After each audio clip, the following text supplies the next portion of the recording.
Hello and welcome to the Superintendent Effect. I'm Ann Brown, President and CEO of the Cook Center for Human Connection and your host. And today we are honored to have Krestin Barr, Superintendent of Peninsula School District in Washington, right near Gig Harbor, Washington. Krestin, welcome. Thanks for joining us today. Thank you so much for having me. Tell me about your district. Well, we have approximately 9,000 students across 17 schools. We are located in southern Puget Sound. We have basically the tail of two school districts on peninsulas. And so we are located right across from Tacoma, Washington. We have 10 elementaries. We have 4 middle schools, we have 2 comprehensive high schools, and a smaller high school that's more targeted for a smaller population. I bet it's beautiful there. It is beautiful. We have a lot of deciduous trees, a lot of evergreens, lots of hiking. We really are a destination for young families from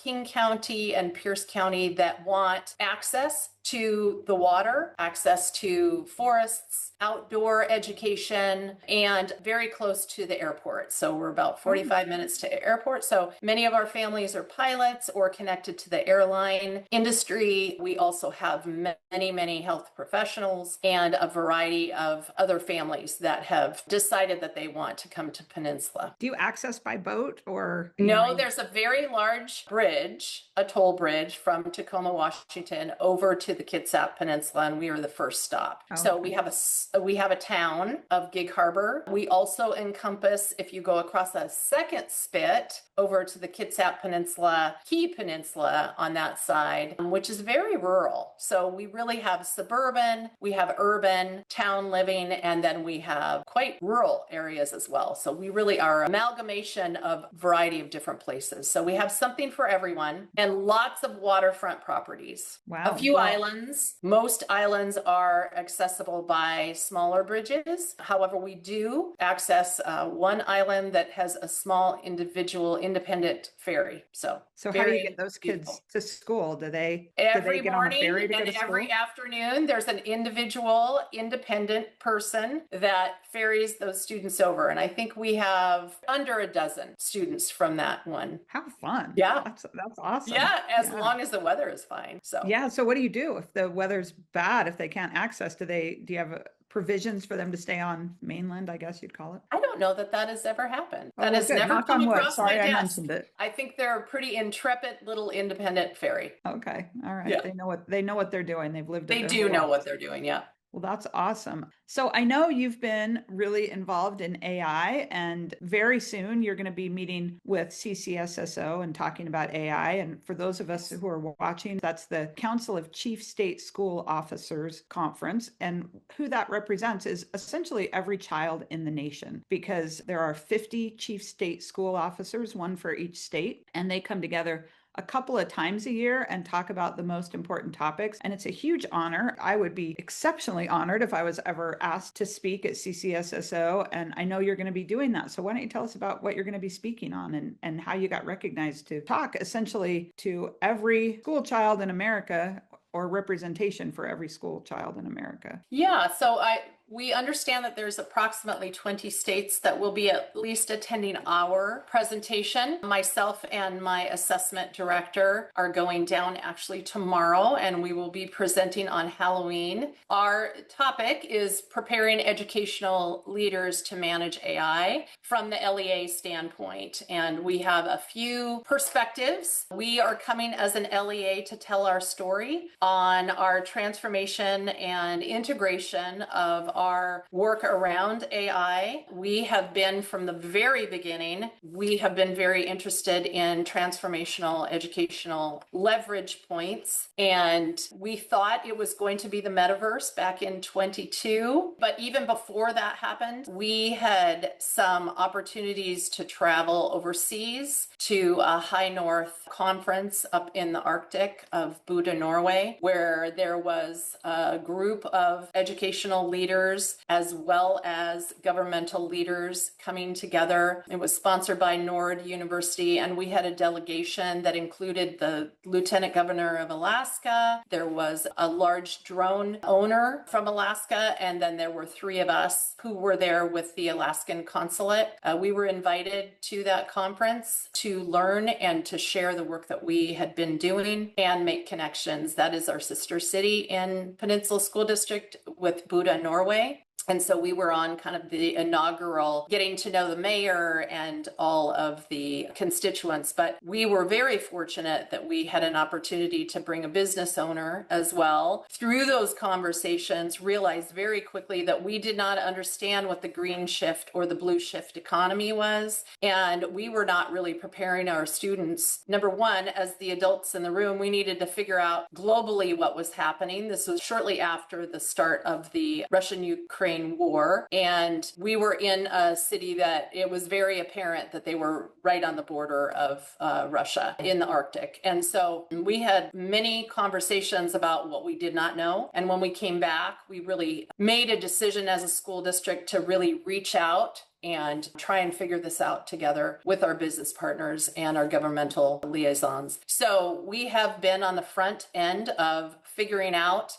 artificial intelligence, but really using the tools as they are coming out. We've partnered with higher education, Vanderbilt University. We have been part of the Tinker from Stanford. We have been with Google. We have brokered with AWS and CoSN, really trying to understand and influence the maturity model, which includes both the operational side for school districts as well as the academic side. And so from my C-suite and my executive team down to our teachers, we have made a commitment to being innovative, to being thinking about what it looks like to be on the cutting edge, because we want to be in the rooms to influence vendors prior to products that are coming out. So we have been part of creating products, and we are very open to partnerships and collaboration with both higher ed and those executives. As we are seeing even today, as many companies are laying off thousands of people based upon how AI is influencing the world of work, we want to be able to talk with state officials about what they both can anticipate and what they should be providing. So, well, what I love hearing that is that you're preparing kids for a world that none of us can even imagine is going to happen. Correct. We don't know what that's going to look like. And so we're going to stay as cutting edge, as bleeding edge as you can be, so that, as you know, the kids know, and not fearing. It sounds like you're not fearing or shying away. You're just making sure that the kids have the tools that they're going to use in the future. That's commendable. It's wonderful that you're doing that. Well, and I think a lot of it has to do with, so I'm a former science teacher. I'm a biology undergrad. So I spent 18 years in the classroom working with Fred Hutch Cancer Research Center around the BRCA gene, bringing in PCR to high school students, really thinking about science and scientific inquiry and how scientists would lead a school district really is my passion. It's who I am. And so for me, it's not a stretch. I'm not afraid, because I understand that, you know what? So if we fail in this avenue, we're going to learn something. So I think, that definitely has to do with my personality as well. Wow, that's a really unique perspective. I don't think, of all of the people I've interviewed, I don't think any of them started as a science teacher. You mentioned a term, and I'd love to understand it. You said something about, is it blue and green nature? Blue shift and the green shift economy. Yeah, blue shift and green shift economy. Help me understand that. That's a term I hadn't heard before. Yeah. So the blue shift economy, what we learned is really the Arctic is the next, it's the next business frontier, because as we see climate change, there's more and more opportunities to move into that area. And the other thing that we learned when we were up there is that many of the countries are losing their population. And so they're very explicit about how are they going to both keep people and attract people in those areas. Space exploration really is dynamic conversation, really the global economy in terms of food production. One thing that was very interesting, that was very apparent, is that because we were there with the Lieutenant Governor of Alaska, wild salmon is such a conversation in Alaska. They don't farm. In Norway and the other Scandinavian countries, they have very extensive farming for fish. And so that whole conversation was really interesting. But food production and really the future and reopening the Arctic was really a lot of conversation. And industry being able to move more rapidly up over the Arctic Circle, and all of the countries that inhabit that area, and how, there was lots of talk about China's influence way up in the Arctic, just things that we in America, unless you're in certain rooms, we really aren't talking about. But when we talk about global education and we talk about multilingual in the United States, it is not the norm that we have multiple languages that we are fluent in. And in these other countries, the children are fluent. We were there to learn how they do their Barnehagen early learning, and they are 100% literate in Norway. Like, how does that happen? Like what? And by the time they're in 8th grade, they're also fluent in multiple languages, including English. So what can we learn from other countries? The green shift economy really is talking about sustainability. 70% of all the cars, I found fascinating, in Norway and other Scandinavian are electric. They have all of their infrastructure, their buses, all of them are electric in a very cold area. And how they have navigated through that. And their goal is to be 100% green energy. So that conversation was also very fascinating, that they have made a commitment, even though they're sitting on billions, probably trillions of oil money. So they have a lot of royalties in, their oil reserves as well. So it was just a really good reset for us to come back and realize that, we can either put our head in the sand and think that things are not going to happen, or we can partner with businesses who are also trying to figure this out. So when we came back, we did a presentation of the metaverse. We've also done training for our Chamber of Commerce with our small businesses on ChatGPT and how they can develop chatbots and what a prompt engineer does, and giving them opportunities to do that as well. So it was a really great meeting. I went with a couple board members and a business owner. It was time well spent. It sounds like it. And, I just think, even in the US, if a child is bilingual, most of the time they're going to be bilingual with English and Spanish. And of course, Spanish is a very important language to the United States. But, you're looking at the next phase of the economy, and nobody here is thinking about, hey, let's make sure that our kids know Norwegian or Finnish or whatever, whatever the major languages are up there. So that's really fascinating to even be thinking about. So I always love to hear your path to the superintendency. And so much of this is because I don't think that people understand the level of education that you're bringing to the table, your level of experience that you're bringing to the table, all of these things that come together, that coalesce together to put you in the seat of the superintendency. And so I just always like to kind of hear your path to the superintendency. Yes, I would not have said that I was going to be a superintendent way back in the day. When I was in college, my father was the Inspector General for North Africa through USAID. I had the opportunity to travel to the Middle East. He was stationed in Egypt, Cairo, Egypt. I mean, I was very, very grateful and really lucky to be able to travel during breaks and interim. We had an interim during January in the college that I went to. And I really thought I was going to be a doctor. I love science. I love biology in particular, but my brain works that way. And so I had an opportunity to have an internship with Westinghouse, and they were putting in their family planning clinic at that time. And I was young. I don't know. I was 19, maybe 20. And I had an interpreter very early, both going into hospitals and realizing that the level of dirt and lack of sanitation, that children were dying. They would get dysentery. We found out through my internship that They would give their babies like Coca-Cola. Breastfeeding was not a real thing. And so there were all these things that I learned really young. And I met girls that were not much older than me and many younger than me that had multiple children already. And really, it was a lack of education. It was really a lack of understanding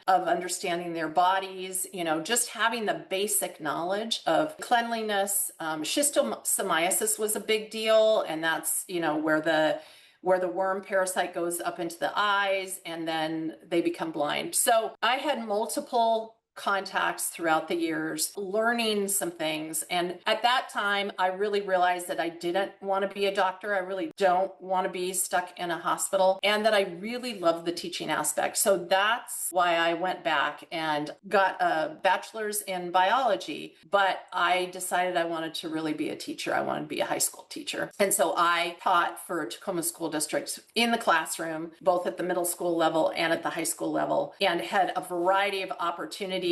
I always went for grants, and in 2000 was named the Christy McCullough Award science teacher for the state of Washington. Really great opportunities, and partnered with WABR, which is biomedical research, and Fred Hutch Cancer Center. So I loved the teaching aspect, and I taught in a high poverty, pretty gang involved high school. Very large in Tacoma, Washington. And I thought I needed more education. And at that time, I thought I was just going to stay in the classroom or become a science specialist for the state, and went back to get my master's and got my administrative credential after being tapped and poked and prodded by some administrators. And then I became assistant principal and then principal in Tacoma, and then was actually put in charge of No Child Left Behind when that came through, in charge of that department of Education. We received 4 multi-million-dollar grants, and I oversaw both the middle schools in Tacoma. I was the director, as well as all of that work with the Department of Education. So writing all the grants, writing all of the reports, working with the Department of Ed, and really doing transformational work. When I was a teacher, we partnered with the Gates Foundation, and we did the Small Schools Grant, which also gave students free 4-year degrees as well as mentorship. So it is my passion to be pretty transformative and to lean into new technology and or transformational work really around students. I am very student-centered. I'm very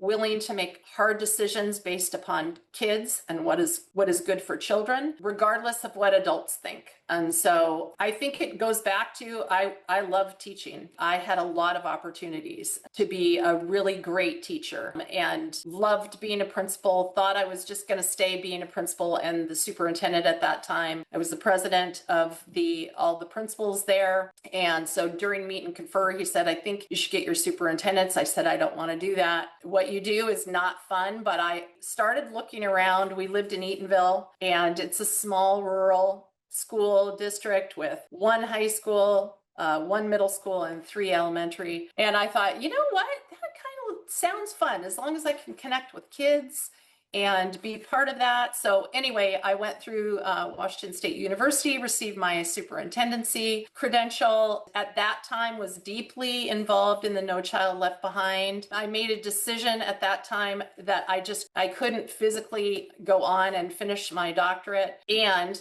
I got my superintendent's credential. So that is probably one regret that I have, but at that time, it was all hands on deck. And I don't know if you know Tacoma's story, but we did 3 turnaround schools.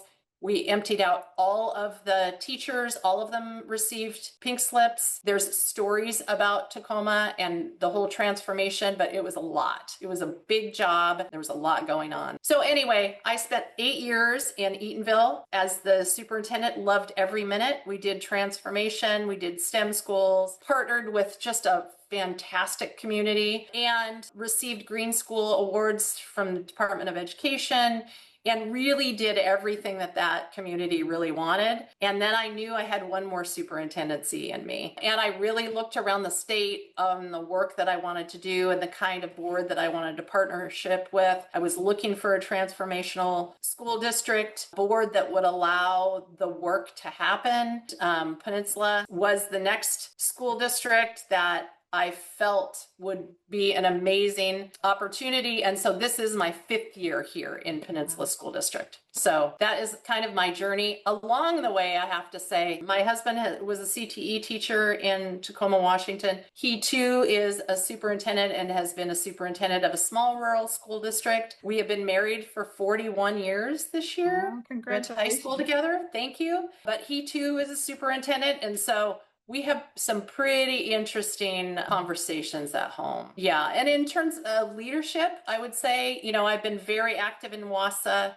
Over COVID, I was the WASA president elected. And so that was very interesting. Had the opportunity to stand next to the governor when we closed schools, and all of the work that happened with the health department was really significant. We were one of 3 school districts that we were doing testing to get kids into school. We did that with the Pierce County Health Department, and there's a paper out on that. But yeah, doing things that I never thought that I would do. So it's been a wonderful journey and continues to be so. Wow. Well, that is an amazing journey. And what I found interesting in it is as you grew in your career, you were sort of tapped to do this. But I love that then you said, I wanted to choose the place that I could have the impact. So it's sort of like you were chosen and then you chose. Yeah. Harbor's really because, fit is really important. This is my 13th year being a superintendent. And I tell people, don't just go to whatever. Don't just chase the job. Make sure that the job fits you. So when you interview, you need to be just as discerning and ask the questions, because if you, like for myself, I get up in the morning, what excites me. I know the work that I want to do, and it's all centered around children. And so if that's not the goal and that's not the focus of that community and they need something different, then maybe you're not the right fit. Right. And don't just take it because you're offered or whatever. Right. Right. Yeah. Oh, that's great. Well, we had the opportunity to meet in Jackson Hole about a year ago, almost exactly. I think it was good fall colors then too. Yeah. And we were there for an event called Leadership and Happiness that the Cook Center puts on. And then you decided to host one. So tell me about that journey. What inspired you at first? And then how did it go when you had your own Leadership and Happiness up there? Well, Gillian, the former superintendent of Jackson Hole, she and I served on the governing board for AASA for several years. So we were friends and colleagues. And she mentioned that she had attended one of your previous, was it with Dr. Brooks? Yes. No. Yes. And so she had mentioned, and I was envious. I was like, if that ever comes up again, I would love to meet the Cook Center. Like, you came across as being just this fantastic organization that really exists because people believed that you could make a difference and around children and children's mental health. And so I did have the opportunity to attend with my board president, and we were just so impressed with the work and the content. In fact, when I first came to Peninsula, within the first 3 months, I had a suicide and I had a death of a student in a car accident. And so understanding mental health is important. I am not a counselor and I don't profess to be one. I have a wonderful team that really thinks about mental health all the time, but I know that health and wellness is a priority. And after COVID, we have seen students, whether it's social media, whether it's loneliness, whether it's media, the political world that we're in right now, our students are suffering. Our students cannot turn off the many things that they are hit with. So I was very impressed. And at that time, I said, has this ever happened up in the Northwest? And when the answer came back no, I said, we're in. We'll do it. I don't know what that looks like. I don't know if you're willing, but this is a priority for all superintendents to be able to navigate through and not just have an SEL curriculum. And this is more than that. This is reaching out to families. This is having resources that exist now. So thank you for saying yes. And thank you for allowing us to host. Well, I think what's so valuable is that sometimes we are caring for all of those around us. We're caring for the kids, we're caring for the staff, we're caring for the teachers, but the leaders, it can be a lonely position. And also, sometimes I think you almost need permission to lead from a place of positivity. And I think that's a lot of what Dr. Brooks's work is, and very happy that he's allowed us to use some of his thoughts and materials to create this leadership and happiness seminar. And for anybody who's watching, we try to put on 5 or 6 of these a year. It's no cost to the people that attend or no cost to the district or anything like that. It's just something that we do because we really believe that leaders have such a huge impact on the entire ecosystem that they're part of, from the school to the community, even to the state. And now, Krestin, you are having an impact on a really huge national scale by speaking to at CCSSO. So we just want to help you guys be the best that you can be, or have the best resources and supports that you can have. So thank you for hosting. I mean, we were honored to get to be up there and have leadership and happiness in Gig Harbor and in Peninsula School District. And what you say, just to underscore and to highlight, many of the superintendents that came, it was an all-day event, then we had dinner, then we ended up having a drone show first. I know, that was amazing. So thank you for allowing us to have the drone show. That was our very first. It allowed us to bring our community in. But what I heard from the superintendents is, thank you for the permission. I really needed this. I needed time just to sit with colleagues and talk about, because you are absolutely right. The superintendent turnover right now, especially post-COVID, is intense. Whether it's for fiscal reasons, whether it's just for burnout, whether it's the whole political board meetings going south, emails, social media, all of those things. This job is not for the faint of heart. We have to get up on that balcony, and it's really difficult to take the time to do that. And if you don't do that, you will not survive. Right. Well, again, thank you for hosting it. And it's one of our favorites that we've ever done. So being there with you, and the drone show just added that special thing. And like you said, bringing the community in, that made it amazing. It was. Thank you.